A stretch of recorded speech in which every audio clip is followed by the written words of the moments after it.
కాబట్టి దయచేసి ఈ ఏడుపు గొట్టలు మాటలు తగ్గించుకొని మా మీద ఏడ్చేది కాదు. మీకు అధికారం ఇచ్చినారు, ఎప్పుడూ లేనంత విధంగా మీకు ఈ రాష్ట్రంలో ఒక మ్యాండేట్ ఇచ్చినారు.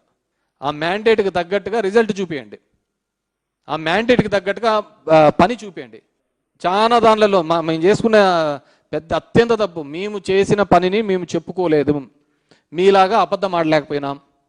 మా దరిద్రానికి ఏంటంటే అప్పుడు కోవిడ్ కూడా వచ్చింది, అక్కడ పోయి శంకుస్థాపన కూడా చేయలేని పరిస్థితులలో ఎందుకంటే జనాలందరినీ కలవలేక ఇక్కడ నుంచి మనం అన్నీ ఆపరేట్ చేసినాం. చాలామందికి తెలియదు. చాలామంది నా నియోజకవర్గంలో ఒక జిల్లేడు బండ అనే ఒక ప్రాజెక్టు 700 కోట్లతో అక్కడ పనులు జరుగుతాయని చాలామందికి తెలియదు. ఎందుకంటే ఇప్పుడు కోవిడ్ టైంలో జరిగిపోయినాయి.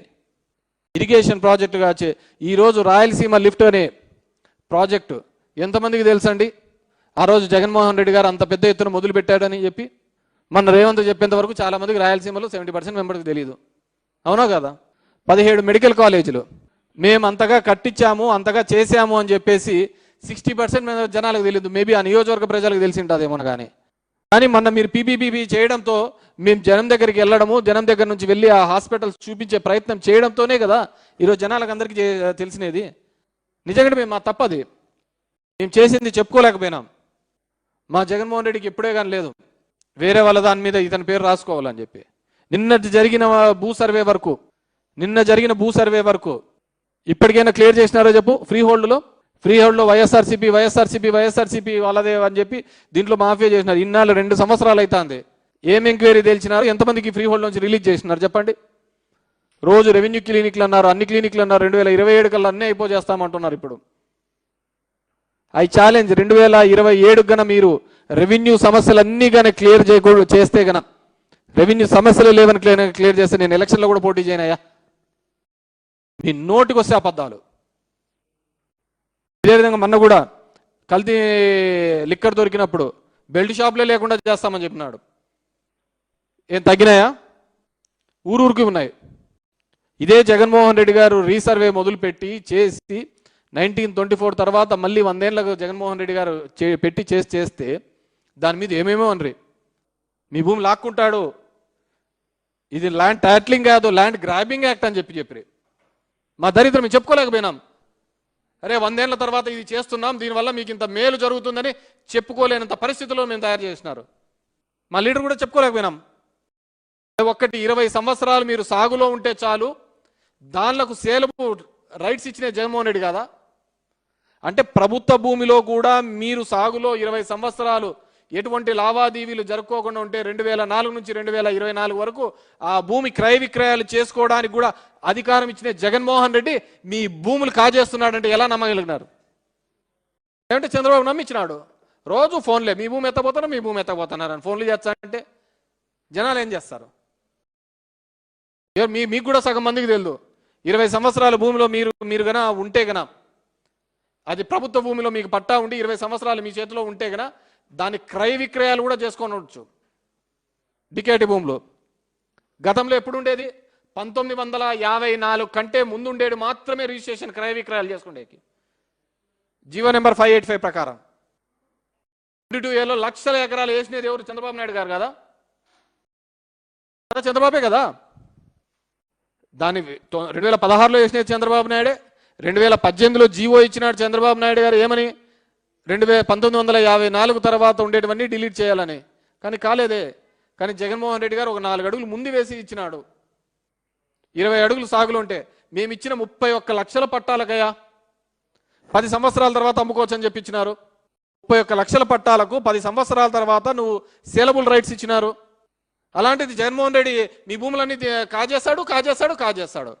ఎవరు కాజేస్తున్నట్టు?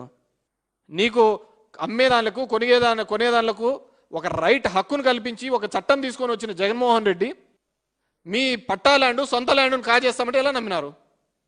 ఎందుకు నమ్మరు అంటే చంద్రబాబు నాయుడు గారు చేసే మ్యానిపులేషన్ ఆ విధంగా ఉంటుంది. ఒక నేరేటివ్ని బిల్డప్ చేయడం, కింది నుంచి అదే. సాయి ప్రసాద్ కదా ఆ రోజు సీసీఎల్ఏ ఉండేది, కాబోయే సిఎస్ అంటారు, చంద్రబాబు బంధు అంటాడు. ఆ రోజు చీఫ్ సెక్రటరీ సీసీఎల్ఏగా ఉండేది ఎవరు? సాయి ప్రసాద్ కదా. ఆయన కాదా ఇవన్నీ రూపొందించినది? ఎలా బౌండరీస్ ఉండాలి, ఏ విధంగా ఉండాలని చెప్పి. మా కర్మ అంతే. ఈరోజు ప్రతి ఒక్కరితోనూ కూడా అది తెలుసుకుంటున్నారు. నేను అదే అనేది, ప్రజలు తెలుసుకుంటున్నారు. మార్పు ఖచ్చితంగా మొదలైంది. ఆ మార్పు ఖచ్చితంగా కూటమి వినాశనానికి ఉంటుంది. రాబో రోజులలో ఇంకా జనాలకు ఎవరు తెలియజేస్తున్నారు ఏది మంచి ఏది చెడు అంటే అది చంద్రబాబు నాయుడు తెలుగుదేశం పార్టీనే తెలియజేస్తుంది. ఎందుకంటే మీరు కొత్తగా చేయటంలే, మాది మీరు కొట్టేలా క్రెడిట్ తీసుకోవాలనే ప్రయత్నం చేస్తున్నారు కాబట్టి జనాలకు తెలిసిపోతుంది. ఇంకా రేపమన్నాడు కొన్ని ఇవన్నీ వస్తాయి కదా, రిపోర్ట్స్ వచ్చిన తర్వాత తెలుస్తా అంట. దానిలో కూడా లడ్డు వ్యవహారంలో కూడా ఎవరికైనా కొద్దిగా కామన్ సెన్స్ ఉందా? దేవుడి గురించి ఈ హిందూ సమాజంలో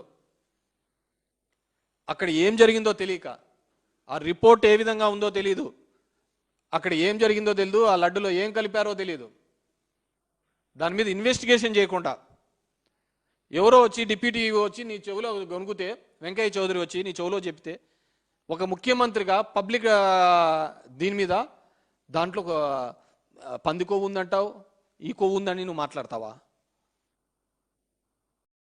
నువ్వు అదే హిందువులు ఇచ్చే గౌరవం? సనాతని నువ్వు అదా చెప్పేది? అయోధ్యకు పంపించిన 1,00,000 లడ్లలో కొవ్వు ఉందని ఏ విధంగా చెప్తారు? అది ఈ హిందూ సమాజాన్ని అవహేళన చేసినట్టు కాదా? భక్తుల యొక్క మనోభావాలు దెబ్బతీసినట్టు నీకు తెలియదు. నిజంగా ఏముందో కూడా తెలియదు, ఊరికే గాలి మాటలే కదా. ఒక గాలి మాటలు, అది ఏముందో నిజమేందో అబద్ధమేందో తెలియదు. లాస్ట్కు సుప్రీంకోర్టుకు పోతే సుప్రీంకోర్టు డైరెక్షన్ ఇచ్చింది దీని గురించి మాట్లాడద్దండి అయ్యా అని చెప్పేసి, అన్లెస్ ద రిపోర్ట్ వచ్చేంత వరకు ఏమీ మాట్లాడద్దండి అని చెప్పేసి. ఎవడికి వాడు కథనాలే.